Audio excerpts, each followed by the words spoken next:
गुरु श्री माता गुरु की श्रुति भैया जी की जय माता दी।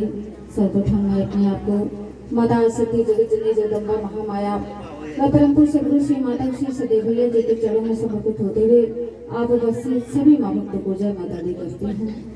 माँ के परम भक्तों, प्यारी माता बहने, आज हम सभी भक्तों का ऐसा सौभाग्य है कि आज इस ग्राम नगर में इस माँ भक्त के निवास स्थान पे माँ जगदम्बा महामाया के चरण प्रभु सदगुरु श्री माता गुरु श्री ने जब सन 2003 में माँ जगदम्बा महामाया ने परम सदगुरु श्री माता गुरु श्री को अपना दिव्य दर्शन और जय माता दी महामंत्र की शक्ति को प्रदान की, तब से लेकर के आज 2023 तक आज मैं देखती चली आ रही हूँ कि माता गुरु श्री के द्वारा सभी भक्तों के दुखों के निवारण किए जा रहे हैं।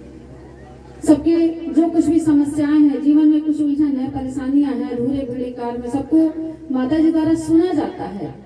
और माता जी हम लोग क्यों कहते हैं, मैं आप लोग के बताने का बता रही हूँ कि जब माता जी ने शरीर को साधा उस समय 2003 के प्रथम भंडारे में, तो जब कभी मेरा एक छोटा सा घर परिवार था, उसमें हम लोग को दीपक में तेल डालने की व्यवस्था नहीं थी और माता की अखंड ज्योति उसी प्रज्वलित होती रही। माँ भाव से प्रसन्न थी। आदेश था कि भंडारे का आदेश था और कुछ व्यवस्था नहीं था, लेकिन ऐसा चमत्कार हुआ क्या माता की रचना है। जिस तरह से हम लोग श्रीधर पंडित का जो देखते हैं उस तरह से सेम टू सेम उसी तरह से हम लोग का कंडीशन था उस समय दरबार के परिवार का, जहाँ आप लोग चंद सदस्य लोग जो दरबार माता जी की पूजा करते रहे, कलश स्थापना कर माता की 2 मूर्ति बनी थी, पूजा पाठ करते रहे। लेकिन माँ की क्या कृपा हो गई उस समय कि मैं उस महामाया की माया को हम लोग तो जान नहीं सकते। अब हमें इतने भक्त लोग का कल्याण होना था।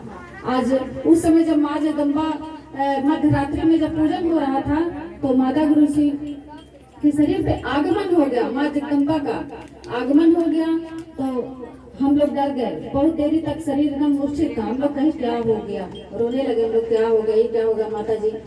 तब बड़ी देरी बाद जब होश आया तो माता गुरु जी का जो मुख है एक तेज था, एक अजीब तरह से तेज निकल रहा था कि क्या है। हम लोग जैसे नजर ठहर नहीं रहे थे उस पे। और अम्मा थी मेरी तो कही माता जी कहा है, तब माता जी कही कि मैं शक्ति हूँ, मैं दुर्गा हूँ, मैं शक्ति हूँ और मैं इस धरती पे आ गई हूँ तुम लोग के भक्ति भाव से प्रसन्न होकर के, और मैं जनमानस का कल्याण करना चाहती हूँ। तो जनमानस का कल्याण कैसे हो सकता है जब माता जी को एक साकार रूप की जरूरत हो। तो माता जी ने कहा कि अम्मा थी कही कि माता जी हम लोग गरीब आदमी, हम लोग के पास कहाँ आपका मंदिर बनवा पाएंगे, हम लोग के पास होना जगह जमीन नहीं है और हम कैसे आपका सेवा करेंगे। तो माता जी कही कि हमको किसी अन्य जगह की जरूरत नहीं है, ये शरीर जिस शरीर पे मेरा आगमन हुआ यही मेरा मंदिर है, मैं इसमें निवास ले रही हूँ। और अपने जो हम लोग रिलेशन से बधे थे, माता ने वचन ले लिया कि अपने पुत्र को हमको हमारी झोली में डाल दो, अपने पति को हमारी झोली में डाल दो। इस तरह से माँ जगदम्बा ने हम सबसे वचन लेकर के अपने चुन्नी में, अपने आंचल में हमारे जो कुछ भी भावना थे उसको अपने आंचल में समेट ली। माता जी कहीं कि मैं इसको इस शरीर के माध्यम से मैं सभी भक्तों की समस्याओं को सुनूंगी, इन पैरों से मैं चलूंगी और इन हाथों से मैं आशीर्वाद दूंगी, इन आंखों से मैं सबके समस्याओं को देखूंगी, इस हृदय से मैं महसूस करूंगी। सचमुच माँ के परम जब हम मंदिर में जाते हैं तो मूर्ति से हम ऐसा लगता बात करते हैं। जब हमारी कोई समस्या रहे, मन दुखी रहे, तो जब मंदिर में जाते कितना सुकून मिलता है। जैसे हम माता के आंचल में बैठ गए हैं, माता के चरणों में बैठ गए, कितना सुकून आ जाता, शांति मिलता है। उसी तरह से तो मूर्ति से क्या है, एक हमारा अलौकिक बंधन है कि माता जी सुन रही है, हमसे बात करें। लेकिन परम पूज्य सदगुरु श्री माता जी को मैं देखती चली आ रही हूँ कि आज वही माता साकार रूप लेकर के उस समय से माता गुरु के मन कर्म वचन में परिवर्तन हो गए। दूर दूर तक गांव नगरों में भ्रमण, पैदल भ्रमण हुआ, बहुत दूर तक पैदल भ्रमण हुआ। और आज माता जी ला करके इस स्थान पे माँ बैठा दी कि आज सभी भक्तों का कल्याण हो रहा है, उद्धार हो। माता गुरु के बाड़ी से जो निकल जाता है यथार्थ एकदम अपने आप में यथार्थ सत्य होता है, वही होता चला आ रहा है। और माता जी के शरीर के माध्यम से माँ जगदम्बा महामाया हम सबके समस्याओं को छूटती है, निवारण करती है। आवश्यकता है हम सभी भक्तों को जुड़ने के लिए, दरबार से जुड़े रहे, क्योंकि माँ के प्राइमरी में जब हम जुड़े रहेंगे तो निरंतर माँ की दृष्टि हमारे ऊपर पड़ती रहेगी और हमारा जो अधूरा कार्य है स्वतः पूरा होता चला जाएगा। इसलिए तब से लेकर आज तक हम लोग माता गुरु को माता जी ही करने लगे। हम लोग के मन में एक छवि की माता जी ही दिखती है, माता जी ही दिखती है। इस तरह से माता जी हम लोग सभी लोग माता जी कहते हैं। तो कौन है माँ? वही माता जी, वही जगदम्बा महामाया है। आज हम सबको इस धरा पे अवतरित होकर के अवतार लेकर के हमारा उद्धार कल्याण कर रही हैं। मैं देखती हूँ, मैं सारे माता बहनों की समस्याओं को मैं सुनती हूँ कि कितने घर में कितनी परेशानियां हैं। किसी का पुत्र बात नहीं मानता, पति बात नहीं मानता, अंश बरकत नहीं हो रहा है, या बाल बच्चे नहीं है, रोजी रोजगार नहीं चला, जो कुछ भी अन्य नाना प्रकार की समस्याएं हैं सबको माता जी स्वयं सुनती हैं। सभी भक्तों के स्वयं माता जी सुनती हैं। उसका निमाता जरूर जो कह दिया जाता है वो पूरा हो जाता है। मैं देखती चली आ रही हूँ। अभी एक भक्ति थी, कुछ दिन पहले आई तो दरबार से बहुत पहले से जुड़ी है भक्ति लोग। तो बीच में कभी उनका तबीयत खराब हुआ तो किसी के कहने पर कहीं भटक गई थी, कि सोफा के पास चली गई थी, अन्य जगह कहीं भी जुड़ी के पास गई होंगी।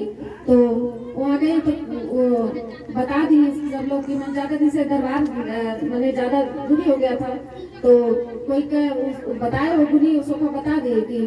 और जब तक दरबार से लगी थी माता जी आपके जो कुछ भी समस्या था, जो घर में नकारात्मक चीजें, माता जी अपने चरणों से दबा ली थी, माता जी अपने चरणों से दबा ली थी। और कुछ दिन से आप वहाँ से हट गई हैं तो फिर से वो सब भूल गए, वही सब परेशान कर रहे हैं आप लोग को। वो भक्ति दौड़ते दौड़ते आई और माता जी के चरणों में गिर के विलाप करने लगी, रोने लगी कि माता जी को क्षमा कर दिए, हम भटक गए लगे, माता जी क्षमा, बार बार आराधना में माता जी को क्षमा कर दीजिए, हम भटक गए हैं, अब ऐसा नहीं होगा हमसे। तो पश्चाताप करने लगी। तो सचमुच में क्या था? वही था कि आज माता जी हम सबके सारे समस्याओं को समेट लेती है अपने चरण में और हमारा कल्याण करती हैं। फिर वह भक्ति पश्चाताप करके फिर माता ही हंसने लग गई, चलो जाओ सब ठीक हो जाएगा, फिर से ठीक था। सचमुच में माँ के प्रभु मैं देखती हूँ कि हमारे जीवन में यदि छोटा समस्या आ जाता है तो हम भटक जाते हैं, विचलित हो जाते हैं, अपने भक्ति के पट से विचलित हो जाते हैं। तो क्या है, भक्ति स्वार्थ के लिए नहीं करते हैं, निस्वार्थ रूप से करते हैं। जिस तरह से हम रास्ते में चलते हैं तो रास्ते में कभी कीचड़ आ गया तो कभी कंकड़ पत्थर आ गया तो हम क्या करते हैं, उसे वापस नहीं लौट के आते हैं, उसको बगलिया के चले जाते हैं, उसको नाप जाते हैं, बगलिया के चले जाते हैं। उसी तरह से हमारे भक्ति के पथ पे चलने के लिए कभी कभी माता जी परीक्षण लेती हैं, थोड़ा थोड़ा कभी कोई परीक्षण ले लेती है तो उसको हम हंस करके झेल रहे हैं। मेरा यह भाव, मेरा यह विश्वास मैं आप लोग को बताने का प्रयास करूँ। यदि जीवन में कभी उतार चढ़ाव आ जाए तो समझे माता जी खड़ी माँ जाने, आप जाने, सुख और दुख सब कुछ, हानि लाभ सब कुछ, जीवन मृत्यु सब कुछ माता जी के चरण में सौंपते।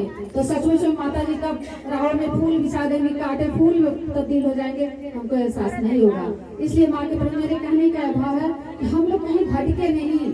यदि हम दरबार से जुड़ गए तो भटके नहीं, न भटके, कभी भी भ्रम अज्ञानता विश्वास में अपने मन को न भटका करके हम माँ की भक्ति को करें, आराधना को करें, दरबार से जुड़े रहें। क्योंकि आज हमें माता गुरु द्वारा हमें भक्ति एक पतिव्रता नारी की भांति बताई जाती है। जिस तरह एक पतिव्रता नारी होती है जिससे हमारा संयोग लग जाता है, एक पति को पा करके पूरा जीवन समर्पण कर देती है, चाहे सुख मिले चाहे दुख मिले, समर्पित रहती हैं, वही पतिव्रता होती हैं। अन्यथा जो भटक जाती हैं उनको कोई सम्मान नहीं मिलता। इस तरह से भक्ति का जो पथ है जिसकी हम भक्ति करते हैं, यदि उससे हम विचलित हो जाएंगे हमारा इहलोक और परलोक दोनों बिगड़ जाएगा। दोनों धरती पर भी तो बिगड़ेगा, ये लोग बिगड़े, परलोक भी बिगड़ जाएगा। हमको कभी देवी देवता कोई कहीं शरण नहीं मिलेगा। इसलिए माँ की परम प्यारी माता बने। आज हमें दरबार से यदि जुड़े हैं पचपड़वा दरबार से तो हम वहाँ से जय माता दी महामंत्र का ज्ञान ले लें, गुरु दीक्षा ले लें माता जी से और अपने आप को समर्पण कर दे, समर्पित करने की माता जी हमारे इस जीवन की नैया की पतवार आपके हाथों में है। अब आप जाने, आपका कार जाने। कहा जाता तू बस माँ का चिंतन कर, चिंतन माँ को करने दे। तो इस तरह से माँ के परम लोग मैं देखती चली आ रही हूँ, हर आने वाले भक्तों की समस्याओं को माता जी सुनती हैं और सबका कल्याण करती हैं, उद्धार करती हैं। इसलिए आज इस ग्राम नगर में जब आगमन हुआ है, माता भक्ति में कितना दिनों से नाता लगाई है, आपका भी उद्धार कल्याण हुआ, आपके माध्यम से कितना लोग भी जुड़े हैं यहाँ से। तो मैं सबके लिए आराधना करती हूँ कि माता आप सभी का कल्याण करें, सबके जीवन में सुख शांति को दें, क्योंकि माँ के प्रेम में सुख शांति वहीं मिलता है जहाँ हमारा मन एकाग्र हो जाए, जहाँ हमें चरण शरण मिल जाए तो कोई बड़े से बड़ा दुख का पहाड़ आ जाए तो हमारे भक्ति के आगे, हमारे संतोष के आगे सब छोटा पड़ जाएगा। इसलिए हम अपने मन में धैर्य संतोष को रखें, आराधना करें, श्रद्धा भाव बनाए रखें और अपने मन में जय माता दी माँ का स्मरण करते रहें। देखते देखते हमारे जो कुछ भी समस्याएं हैं माँ कब अपने चरण में समेट लेंगी, हमें एहसास ही नहीं होगा। इसलिए माँ के परम प्यारी माता बने। मेरे कहने का ये भाव है, आप सभी भक्तजन दरबार से जुड़े हैं तो जुड़े रहें, मन को कभी न भटकाएं और अपने मन में सर्वथा जो कुछ भी समस्या है सब माता के चरण में छोड़ करके अपने जीवन में भक्ति को करें, आराधना को करें और अपने मन में यही आराधना करें, हे माता हमारे मन में आप अपने भक्ति को भर दें, अपने दया दृष्टि से अपने संतोष को भर दें, जिससे हमारा मन कभी भटके नहीं। जब हम संपूर्ण रूप से समर्पण के साथ जुड़ेंगे तो हमारा जीवन में सदैव प्रकाश ही प्रकाश होगा, अंधकार का नामो निशान नहीं होगा। इसलिए माँ की परम प्यारी माता बने। मैं आप भक्तों को यही कहना चाहूंगी कि आप लोग दरबार से जुड़ें और अपने जीवन में कल्याण को प्राप्त करते हुए सुख शांति को प्राप्त करें और माता जी के वचनों का पालन करते हुए, आदेशों का पालन करते हुए अपने जीवन के पथ पे अग्रसर हो, जिससे माँ जगदम्बा महामाँ की कृपा दृष्टि सदैव आप पर बनी रहे। और इस ग्राम नगर के लिए, इस माँ भक्त के घर परिवार के लिए मैं माँ से ही आराधना करती हूँ कि माँ आप सभी भक्तों का कल्याण करें, सबके जीवन में खुशियों को दें, सुख शांति को दें। इन्हीं सब बातों के साथ मैं अपनी बाणी को विराम देती हूँ। बोले सच्चे दरबार की जय।